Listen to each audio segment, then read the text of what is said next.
Partai Kebangkitan Bangsa (PKB) membuka peluang menyeberang ke koalisi Partai Nasdem meski sebelumnya PKB sudah tekan kontra merapat dengan Partai Gerindra untuk mengusung Prabowo Subianto sebagai calon presiden. Alasannya PKB sudah menghitung peluang menduetkan ketua umum mereka Muhaimin Iskandar atau Cak Imin dengan Anies Baswedan yang dijadikan bakal capres oleh Partai Nasdem. Hal itu seperti dikatakan Wakil Ketua Umum Bidang Pemenangan Pemilu DPP PKB Jasul Bafaid. Menanggapi genitnya PKB pada kubu Anies, politikus Partai Nasdem Effendi Hoiri atau Gus Coy menyebutkan bahwa PKB memang seksi sebagai pendamping Anies Baswedan buat melaju ke Pilpres 2024. Jadi Nasdem bersama PKS dan Demokrat terbuka tokoh siapapun yang akan bergabung dengan koalisi perubahan ini.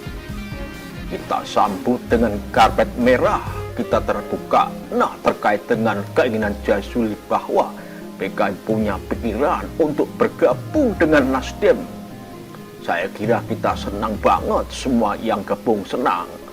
Lebih lanjut, Gus Coy menyebut bahwa PKB bisa mengambil suara pemilih Anies yang masih rendah di Jawa Timur dan Jawa Tengah.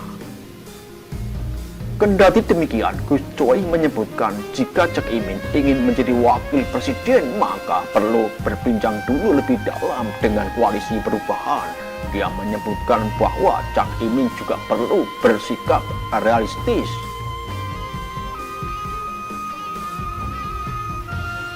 Partai Kebangkitan Bangsa (PKB) mengisyaratkan masih adanya kemungkinan untuk berganti koalisi demi bisa mencalonkan Muhaimin Iskandar atau Cak Imin sebagai calon presiden atau calon wakil presiden. Keterangan ini disampaikan oleh Wakil Sekretaris Jenderal Wasekjen PKB Saiful Huda ketika ia mengomentari sebuah hasil survei yang menunjukkan kemungkinan Ganjar Pranowo memenangkan pemilihan presiden 2024 jika mencalonkan diri bersama Prabowo Subianto sebagai wakilnya. Huda melanjutkan bahwa masih ada kemungkinan partainya bergabung dengan koalisi lain jika Cak Imin tidak diusung menjadi cawapres dalam koalisi saat ini yang dibentuk bersama Partai Gerindra. Pernyataan tersebut politikus PKB Umar Sahadat Hasibuan meminta semua pihak agar menghormati apapun keputusan PKB kelak jika akhirnya benar-benar memisahkan diri dari Gerindra dan berkoalisi dengan partai politik lain.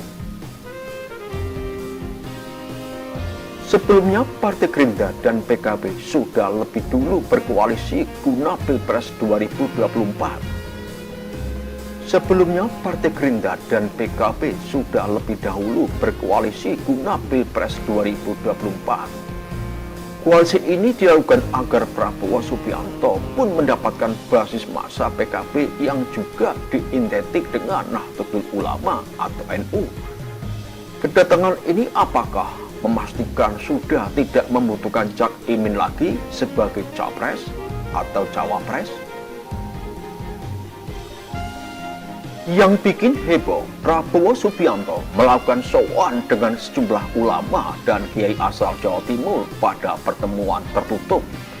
Hal ini dibenarkan Sekretaris Jenderal DPP Partai Gerindra Ahmad Muzani.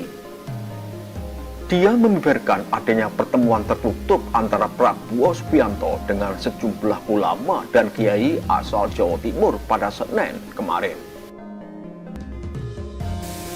Isu penundaan pemilihan umum kembali bergema beberapa waktu belakangan ini, apalagi karena beberapa kepala lembaga tinggi negara, misalnya Ketua MPR Bambang Susatyo dan Ketua DPD Lanyala Lanyala Mahmud Mataliti ikut meramaikan isu ini. Belum tuntas isu ini ditanggapi, publik kini kembali digegerkan dengan pernyataan anggota DPR RI fraksi Demokrat Beni Kaharman. Pasalnya Beni mengaku mendengar kabar akan dikeluarkan dekret menunda pemilu pada tahun 2023. Hal ini seperti yang dilihat di video viral unggahan akun TikTok @BPD-DPR. Dalam video tersebut terlihat Beni yang sedang mengikuti rapat membahas Undang-Undang KUHP dengan pemerintah.